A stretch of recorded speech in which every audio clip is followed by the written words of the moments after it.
Hey everybody, Simon Dixon here. This week we did a pre-recorded interview due to time zones. It didn't quite match out, but with Dr. Steve Keen. Dr. Steve Keen is an economist and a professor.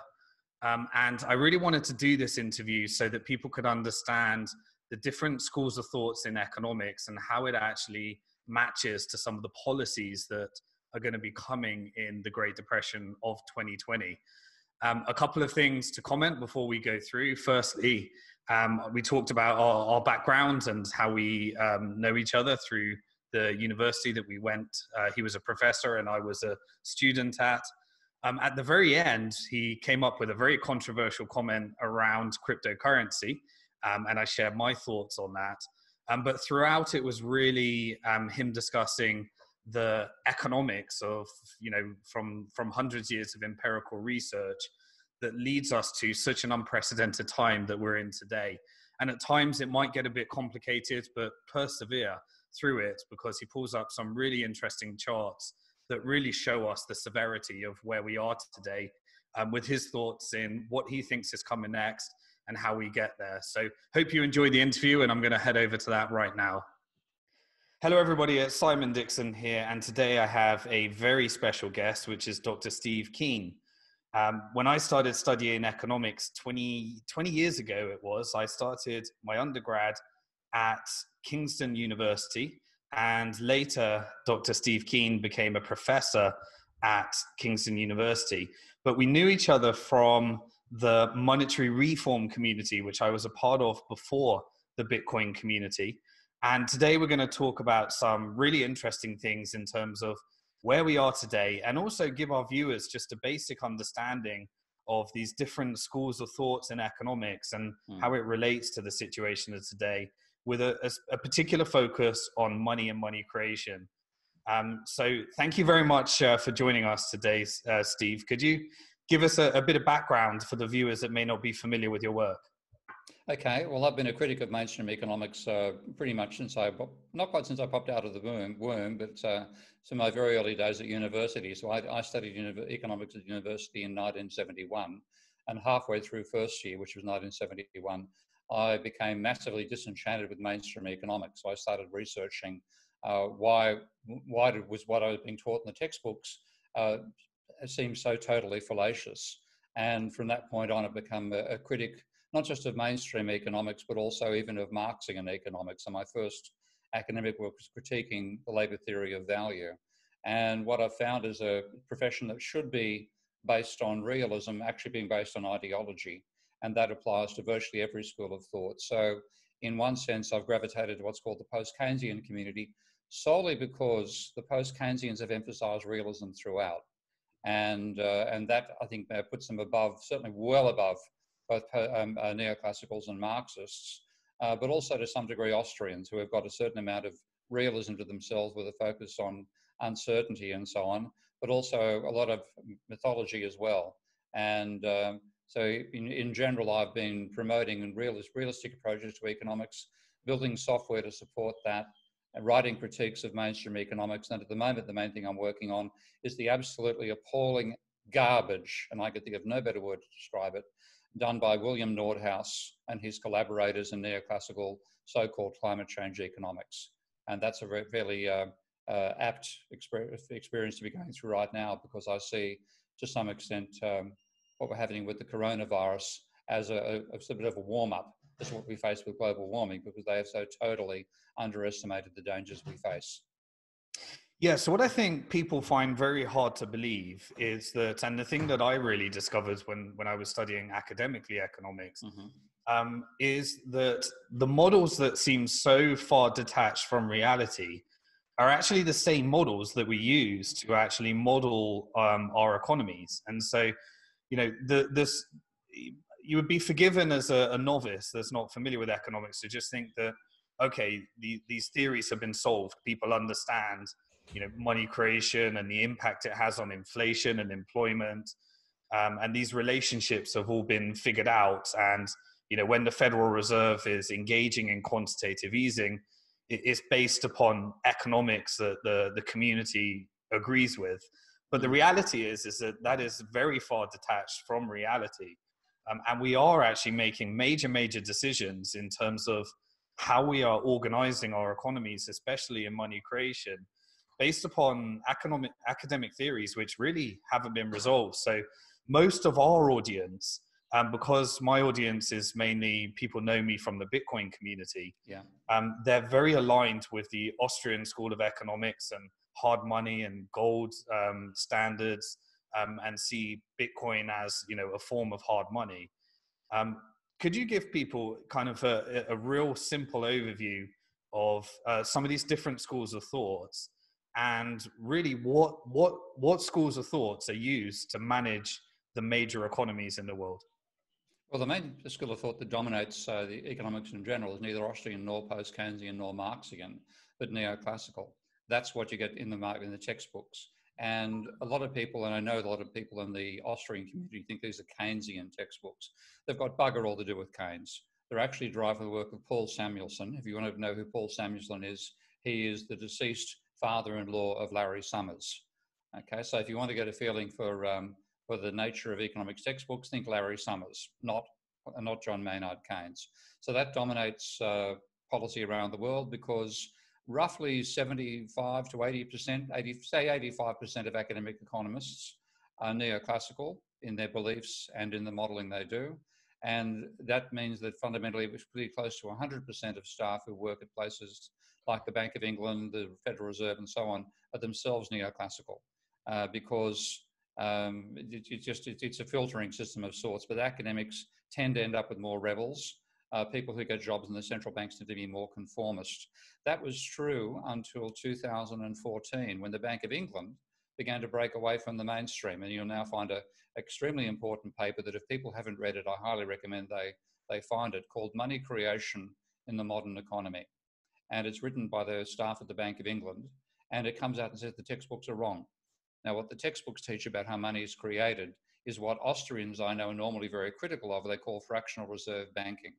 And I think you can actually probably get an Austrian demonstration tomorrow outside the Federal Reserve calling for the abolition of fractional reserve banking in the middle of all the Black Lives Matter demonstrations. Do you think I'd be right there, Simon? Definitely. I mean, fractional reserve banking is, you know, the cardinal sin, the responsibility for all our problems in this community. Yeah, well, I've got a little problem for you guys. It does not exist. It is a textbook model which is fundamentally false as to how money is created and how money is managed. And it's perpetrated by textbooks. It's believed to describe a model which the neoclassical economists think is quite a sensible system, and it's easy to teach, and they think it's really, you know, they've got a hunky-dory little tool they can show about money creation using the fractional reserve system. Austrians think it's fraud. They're both wrong. It doesn't damn well exist.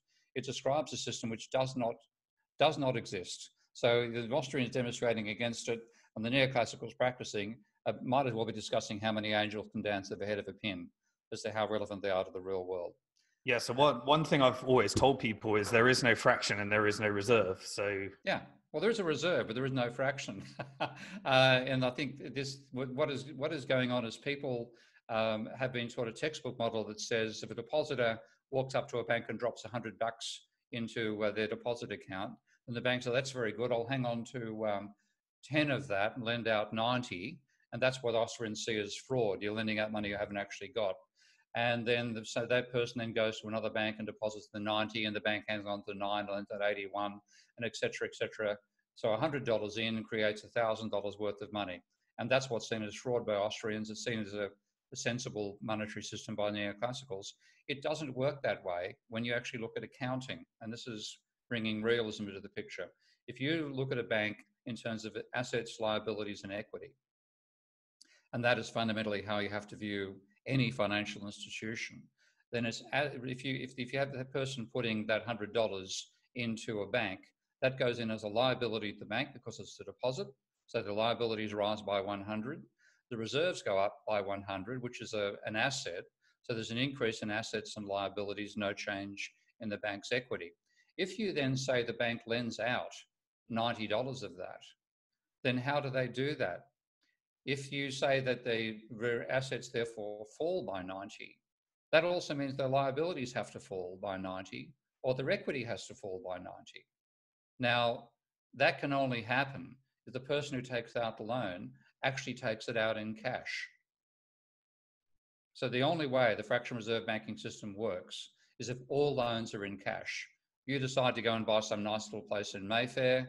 The bank said, that's a great idea. Here's a £5 million loan to go and do it. And you walk out of the bank with £5 million, 500, was it 50,000 £100 notes in a wheelbarrow. No, you do not do that. What the bank does is they say, here's a $5 million loan, £5 million loan. They record a £5 million increase in their assets as the loan to you. They then record a £5 million increase in their liabilities to you, which is the deposit account. You then transfer that money across to the buyer. So banks create money by creating loans. And rather than needing reserves to do it, reserves are fundamentally irrelevant. Reserves are really there because if you get your loan from Barclays and the person whom you're buying the property off banks at Lloyd's, then Barclays has to transfer £5 million from its reserves to Barclays reserves. So reserves aren't there at all to enable lending. They're there to enable interbank transfers. And the whole idea that there is, if you got rid of the Federal Reserve and got rid of the fractional reserve requirements, et cetera, you'd stop banks doing this garbage. They are still institutions that create money by creating loans. And you'd have exactly the same system you're railing against applying in the absence of a Federal Reserve and the absence of reserve requirements. You just need to work out some other way to transfer money from one bank to another. So there'd be a private sector bank exchange system. There'd still be that need for the banks to have some cash, non-loan assets to be able to do those transfers and interbank settlements, but it's not at all describing the real banking system. Yeah, one of the other things I've found a little bit ironic is that many of the libertarians and Austrian economics would fight against fractional reserve banking and look for some kind of alternative. But really, the fact that private banks create money is more of a free market solution to money creation than governments just creating it directly. So it's more like a more of a private form of money, which would be the ideology that many of the libertarians would subscribe to. Obviously, there's crony capitalism and banking licenses are very hard to obtain, and there's only a few banks that clear in. But really, it's a step. It's more of a free market solution than if governments were creating money directly. That's very true. And this is the ironic thing. I mean, Austrians are very happy to have free market libertarian solutions, except in banking, because if they try to abolish what they call fractional reserve banking, they'd be trying to abolish private banking, which of course is the last thing they want to do. And what I find with a lot of Austrians is when they do actually realize they're supporting a private banking system, then what they say is, well, that's all we should have then, a private banking system. There should be private clearinghouse to enable banks to settle money between themselves. And how would that work? Well, what's going to happen is people will, if a bank offers too high a rate of return in terms of trying to attract deposits, or which it needs cheap liabilities as part of its old financing system, or if the bank is too irresponsible in its lending, people will go bank with another bank. Well, I'm sorry, I've seen real people do this. And if you get a bank offering a huge deposit rate, everybody goes and joins the bank. If the bank offers really high returns in bonds, people dive into it and you get waves of euphoria and you get bank burns and crashes. And my best way of looking at this is to look back at a time in the past when we largely had a private banking system, which is the United States during various parts of the 19th century.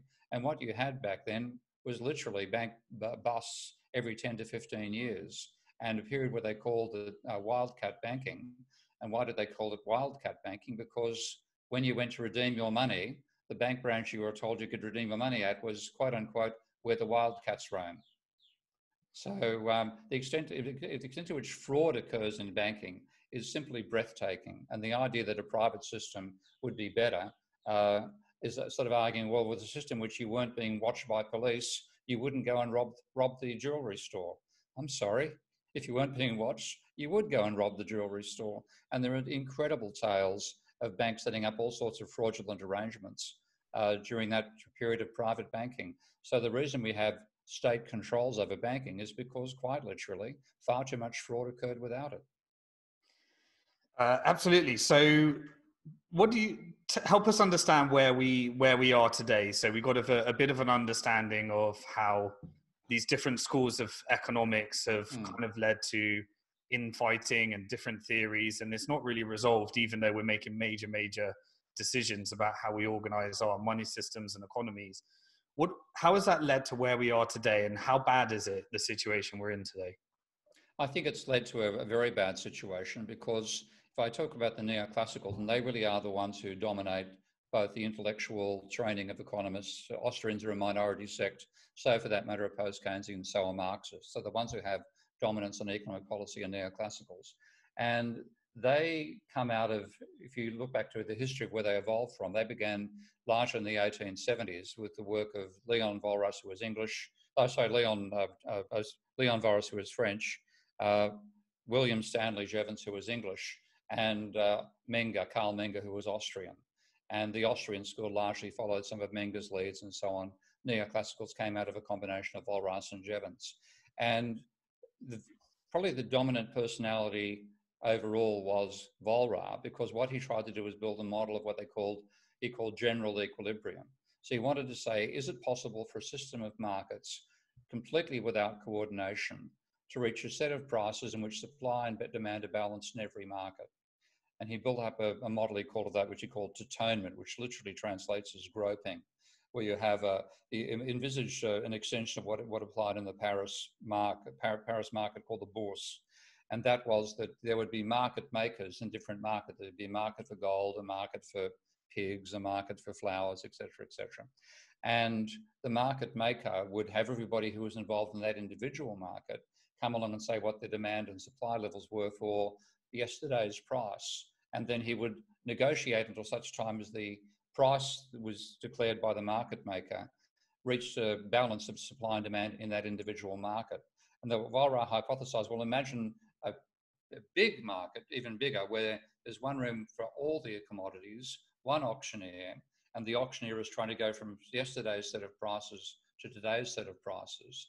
So you start from effectively a random set of prices, and then he's going to adjust the prices, increase the price where demand exceeds supply, reduce it where supply exceeds demand, and reach equilibrium. And that vision of equilibrium became the dominant organizing principle for neoclassical economics. Now, to make that model work, Walras left out money. He left out many other things, but he left out money as well. So what you got was a model of a barter system. And that barter system then had to find reasons why money didn't matter. So the fractional reserve banking myth really says that the government's setting the amount of money. It's the government's fault if too much money is created. It's the government's fault if the reserve ratio is too low. And all you have to do is control the government, which is where the idea of helicopter money came from Milton Friedman, helicopter flying over the country. That was all the government's fault. So it was basically saying the monetary system is controlled by the government. Forget the fact that they're a private bank. They don't really matter. They're controlled by the government itself. So the money supply is a vertical thing that the government can move backwards and forwards to control the interest rate, the rate of inflation, and so on. And that has then been how people get into positions of power in places like the Federal Reserve actually think they can manage the economy. And as part of it, it teaches them that the level of private debt does not matter, because what they see in private debt is that there's the private debt is a transfer of buying power from the lender to the borrower. And they treat the lender as being one non-bank and the borrower as being another non-bank. So when a lender lends money, the borrower's money goes up and the lender's goes down, which changes how much the lender can spend and the borrower. And then it goes the other way. It's irrelevant. You can forget about it. Now, because of that mythological story, we now have the highest level of private debt in the history of capitalism. And that is a serious problem, because that's what caused the financial crisis back in 2008. And it's left us with that legacy when we're walking into the pandemic. And I think we are going to face potential Great Depression, not just during the pandemic, but after it, because of the impact of this level of excessive private debt. which the banking sector was allowed to create because mainstream economists said the level of private debt doesn't matter.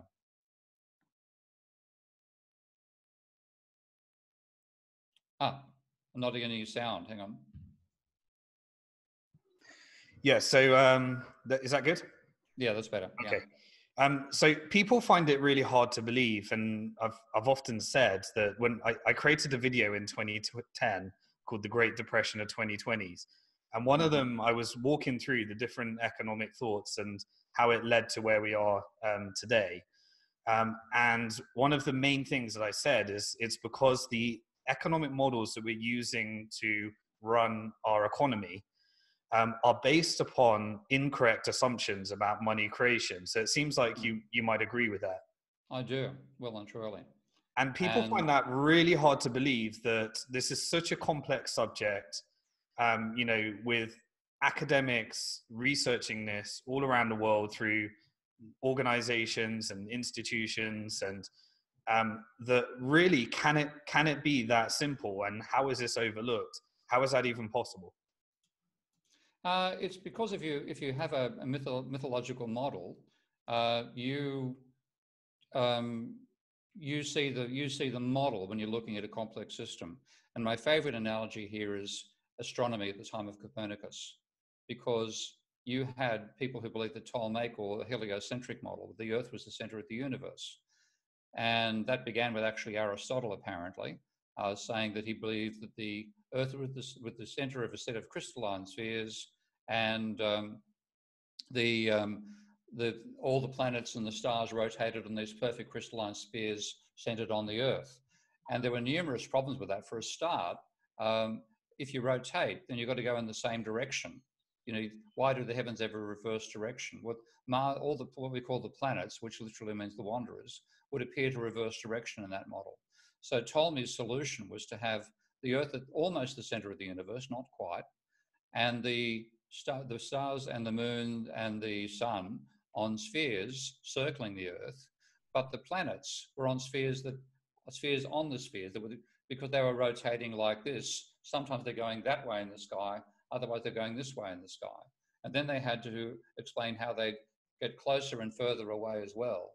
So the amount of mathematics involved in trying to work out a model in which you have the Earth almost at the center, the planets on spheres, and the rate at which they reverse having to coincide with the actual data you see outside, that is really, really difficult.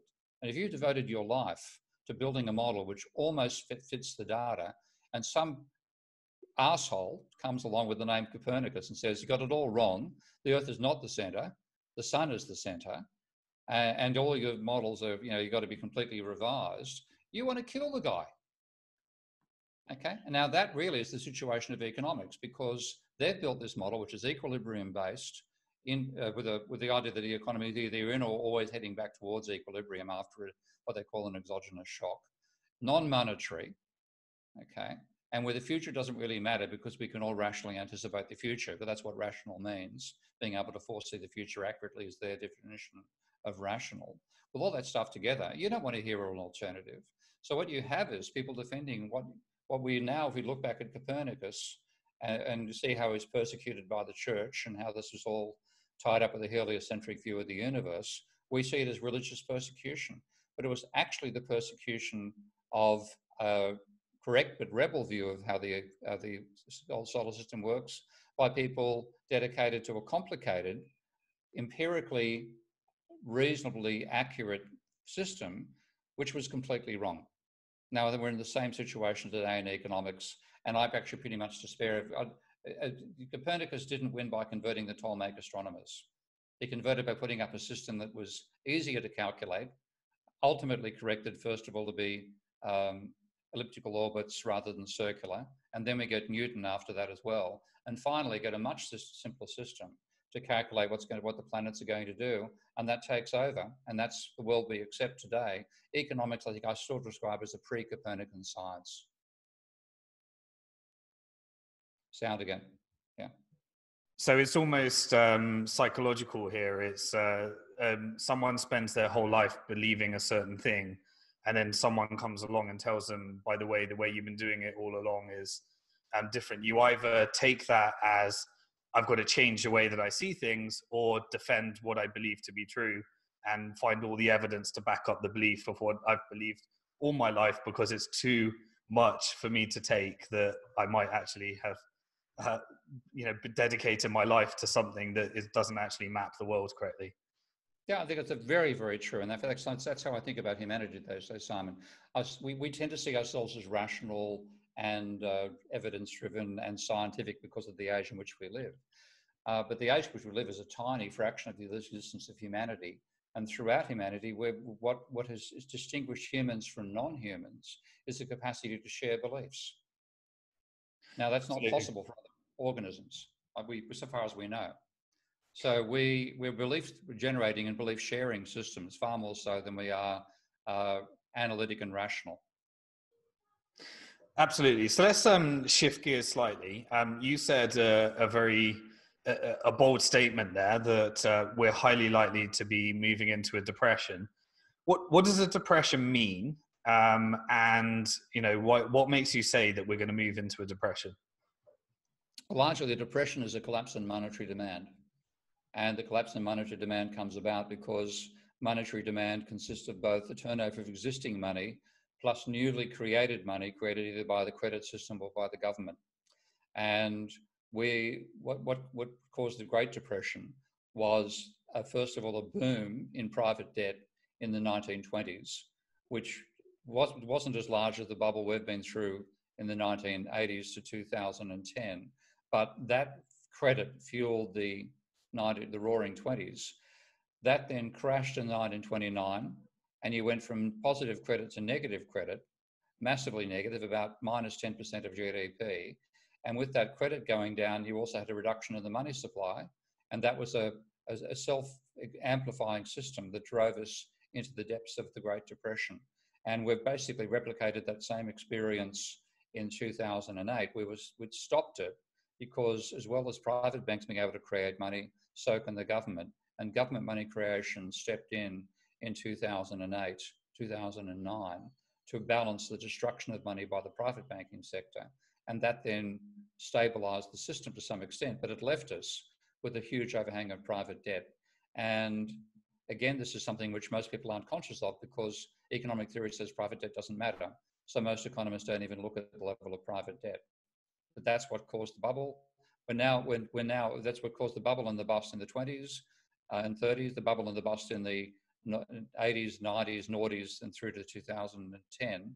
And now we're on the precipice of another huge crash because of the impact of the coronavirus on our economies and the huge collapse in monetary demand coming out of that, and an increase in debt because people are borrowing money simply to remain able to continue operating during the shutdown.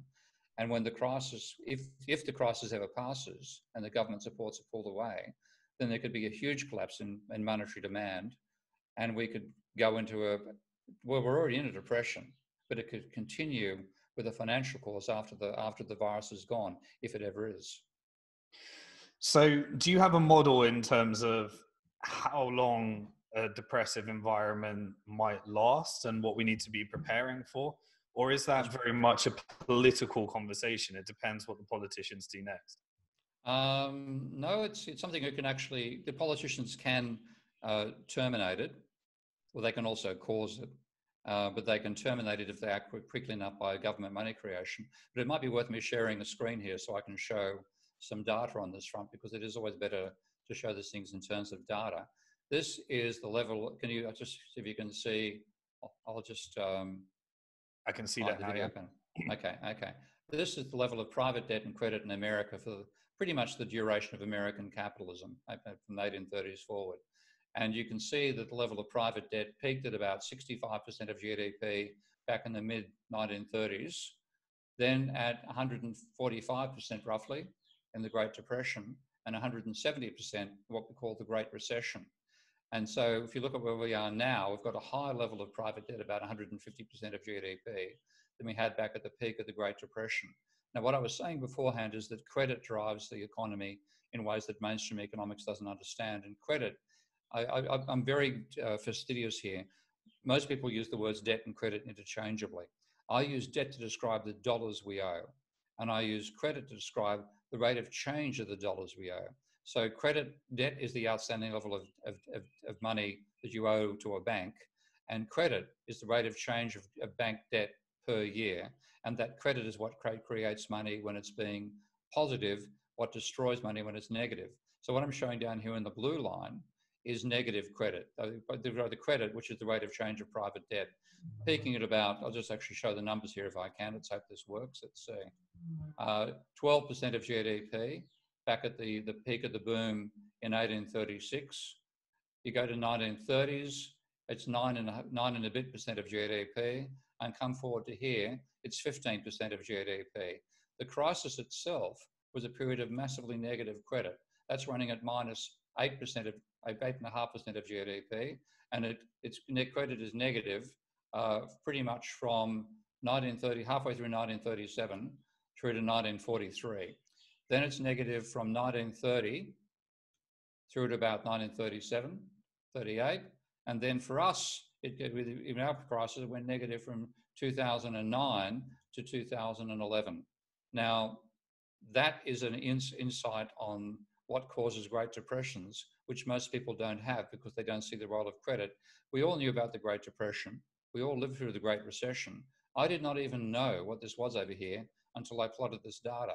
And I went then and checked the data, and I found that it was what's called the crisis of 1837, which was regarded as the worst downturn in America's history when it first hit.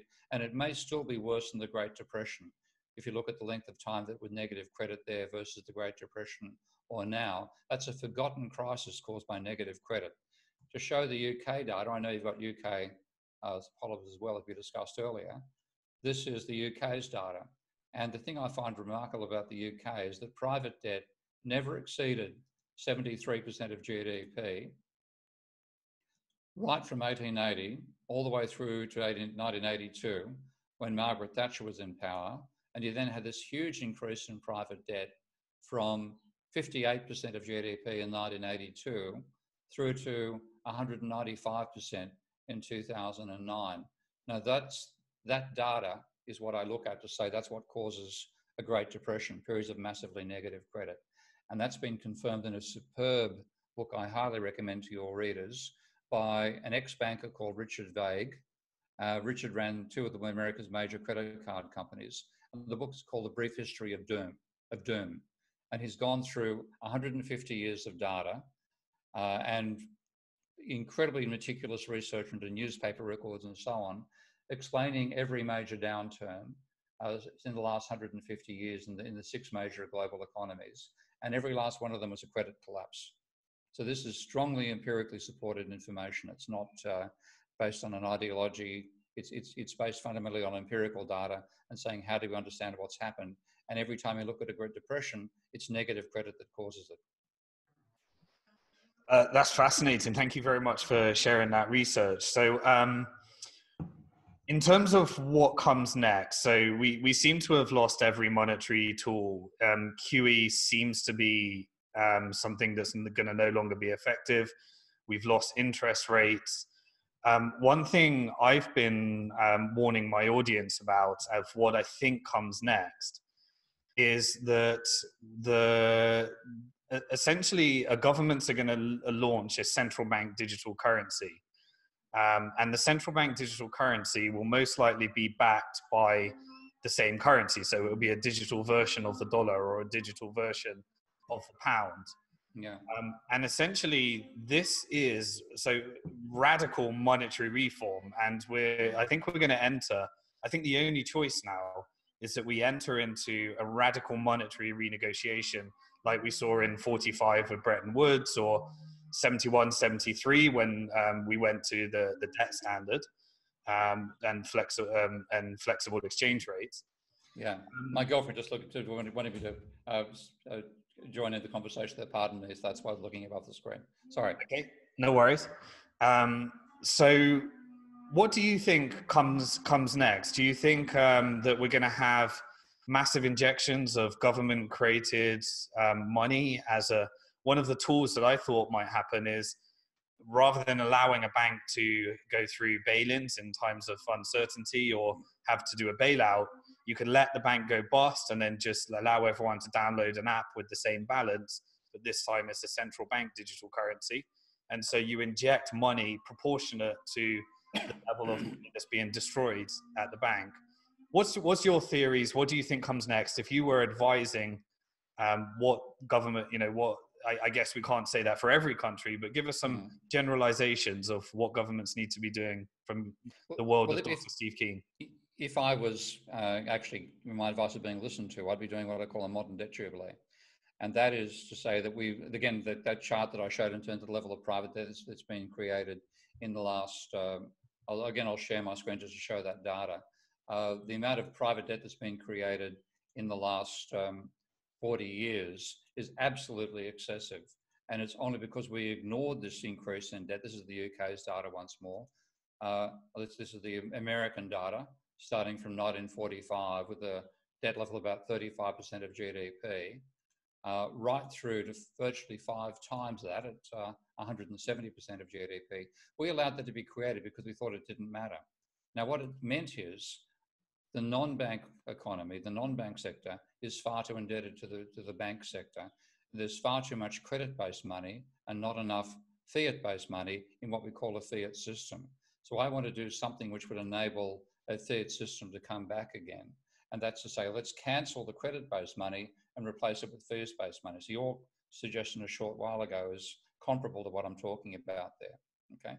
And that is to say, how do we get rid of too much credit-based money, which has really been used to drive up asset prices? It hasn't been used for productive purposes. It hasn't got your entrepreneurs. It hasn't enabled new enterprises to be formed. It certainly hasn't given working capital to corporations because banks have virtually cancelled giving lines of credit. So it's really financed asset market speculation. That's where these bubbles have come from. And now we're seeing this madness at the Federal Reserve trying to keep the bubble going, even though we know that financial assets are massively overvalued compared to the historical averages that Robert Shiller does such a great job of tracing. So I want to get rid of credit-based money and create it with fiat-based money to bring that private debt level down from of the order of 200% of GDP to of the order of 50% of GDP. So what I would do is use the government's money creation capability, which we've seen through quantitative easing. And nobody paid a tax for quantitative easing.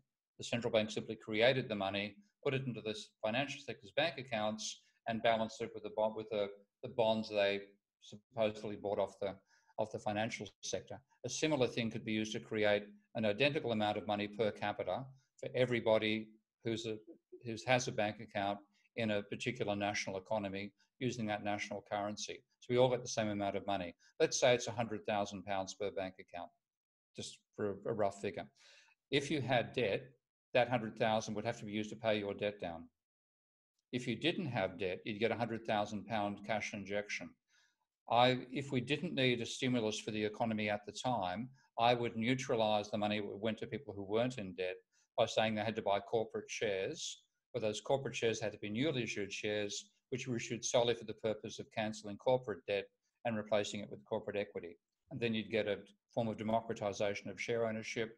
You'd reduce the level of leverage both inside corporations and households, and you'd go back to more of a fiat-based system and less of an out-of-control credit-based system. So that's what I'd like to do.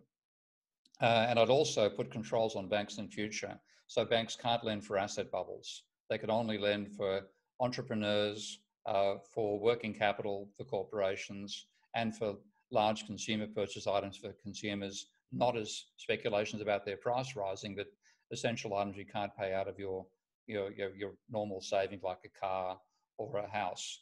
Those are the changes I'd like to do. What I expect to have happen is more chaos, and particularly, unfortunately, governments going back into austerity again because they believe it's their debt that matters, not the private sector's debt. And that will actually amplify the tendency towards another Great Depression. So really using monetary policy as a tool to try and reduce debt, inject debt-free money, but then make sure it's directed towards productivity growth rather than asset price growth. Fundamentally, yeah. And I want to give an idea of just why this is so serious right now, because I'll go back yet again to sharing my screen here, Simon. So just give me a second once more. And I'll share the whole screen this time because I want to change between applications. So let's go here. What I've done here with the data, this is the American data once more. I've broken it down into household and corporate debt. So the black line is corporate debt. The orange line is household debt. You can see the bubble that gave us the subprime bubble, well and truly in the data there. You can see that corporate debt is at the highest level it's been in the history of capitalism, except during the Great Depression. And household debt is at the highest level it's ever been. So that's the situation we're in right now. Now, what is likely to happen is an acceleration in that debt level because of the impact of the coronavirus. So this is now showing commercial and industrial loans. This is a wonderful database maintained by the St. Louis branch of the Federal Reserve. And this is just the outstanding level of corporate and industrial loans, all commercial banks. You can see the peak during the last crisis and the decline here. Here's the coronavirus. There's been an increase in private debt since the coronavirus began. I'm just trying to get it aside here, from 2.36 trillion to basically a $700 billion increase in a matter of a month. Now, the reason for that is obviously banks aren't going out saying, we've got these great investment opportunities we want to take advantage of. They're extending what line of credit they do have because otherwise they'd be unable to pay their bills. So we've got a huge increase in indebtedness at the same time as a plunge in the income earning capability of their main consumers, workers who are facing horrendous unemployment rates, Great Depression levels. So if we go into that situation and governments try to restrain their own spending to restrain their own debt level, there'll be three factors all trying to save money at one time. The commercial company, corporates are trying to reduce their debt level, household sectors trying not to spend, the government trying to cut. Income will collapse. And the income collapses, will have a high level of debt at the same time, we'll get a blowout in the debt ratio, which is what happened back in the Great Depression. So I'm worried that what we'll actually do is the exact opposite of what we should do, and will make the crisis worse. Sound? Yeah. So again, solving our debt problem with more debt rather than actually entering into a complete renegotiation of the monetary system is what you think we're going to see. I think so. I mean, I want to, I think when I looked at the level of debt we got into back in 2008, and people asked me, what do you do to get rid of it? That's when I suggested the idea of a modern debt jubilee. And people asked me, what are the chances of this happening? I'd say less than zero, because the whole orientation is so against the mainstream way of thinking to begin with. What's wrong with private debt? They have no idea why it's a problem. So there's no chance of it ever happening. And I thought what would actually happen is we'd get involved in an ecological crisis. And in that crisis, we'd be restricting private spending, as we had happened during the Second World War with rationing. We'd be spending as government money would be created like crazy to finance an attempt to repair the environment in the same way we financed government spending paid for the Second World War. And the combination of the two would drive the level of private debt down. If we got through the environmental crisis, then on the other side, we'd have a very low level of private debt again, which is just what happened with the Second World War as well. And but now when the coronavirus has come along, it's all of a sudden, this has all been on steroids. Some of the things that governments are doing, like a universal basic income, which is being trialled in a number of countries because of the coronavirus, are the sort of things I would want to see as a permanent intervention. But I'm still afraid they'll go backtrack and say, well, we've got to go back and reduce the level of government debt, which is not at all the problem. It's the private debt that causes financial crises. Okay, so it seems like a good summary is that we are in a level of debt we have never seen in the entire history of humanity. Dr. Steve Keen thinks that the governments will try and solve it with more debt. The reason for that is because the central banks and policymakers are dominated by a particular school of thought of economics. So we can really trace it back to economics, and the schools of thought and the policymakers seems to be the future of our destiny here.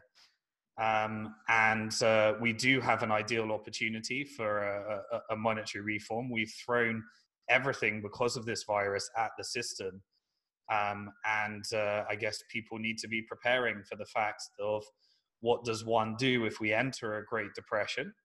How do they protect themselves in such a scenario and prepare themselves for a number of different eventualities of really rehypothecating the same system or potentially entering into a new monetary reform, because now that whether that happens or not is certainly a political conversation. Would you add anything to that, and what would your final thoughts be that you'd like to leave the audience with?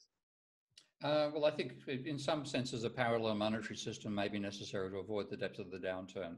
I'm a critic of Bitcoin because it's actually been used for hoarding rather than transactions. Bitcoin SV and a few of the other systems which are based on transactions, something like that might be necessary to avoid the worst of the downturn. So I have a certain sympathy for that. So long as we're not talking about hoarding, we're talking about spending. And everything I've seen in Bitcoin is focused upon the store of value function of money and not the means of payment version of money. And not the sort of store of value we need, it's the means of payment. So a system which promotes means of payment, which is maybe a non-state system, maybe a good idea in this crisis, because I do expect the state systems, because they're led by bad economic theory, which is what this book up here is about, Debunking Economics, to make the wrong choices in a policy situation rather than the right ones. Okay, so we're certainly aligned in the belief that a competing form of money is definitely, that exists outside the financial system, is definitely something we need. From my perspective, Bitcoin SV, no matter what it does, has got zero chance of competing with Bitcoin in the current environment, for a number of different reasons. The policy of might be right, but I think it needs to be applied to Bitcoin because the properties of Bitcoin SV being controlled by a couple of people that control the whole network is something that doesn't give it the commodity-like features that we would need. But yeah, we'll save that one for another debate. Sure. I really enjoyed having you on, Dr. Steve Keen. I've been following your work for many years, and it's been a great honor to actually do this, and we'll certainly want to do that again. Where can people find out about you and your work, and if they want to follow you?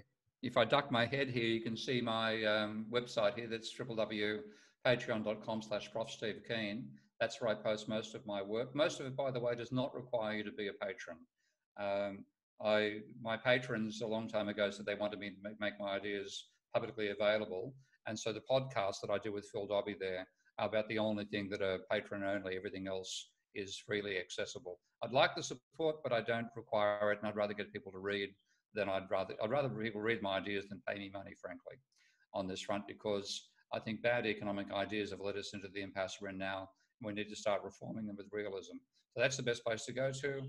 I'll give one more name for people to take a look at as well, to really jolt any of the conventional thought they might still be suffering from. That's a guy called Blair Fix, F-I-X. I think Blair's doing some of the most interesting empirically grounded work in economics these days, and it's well worth people reading his ideas as well. Okay, thank you very much for your time, Dr. Steve Keen. We look forward to seeing you next time and following your work further. Thank you, Simon. It was an enjoyable conversation. Hello, everybody. Really appreciate you watching that video. Hope you enjoyed the content and you got a lot out of it. If you'd like to get a lot more, then please do subscribe to my YouTube channel. Hit the subscribe button, hit the bell symbol, and YouTube will send you a notification every time.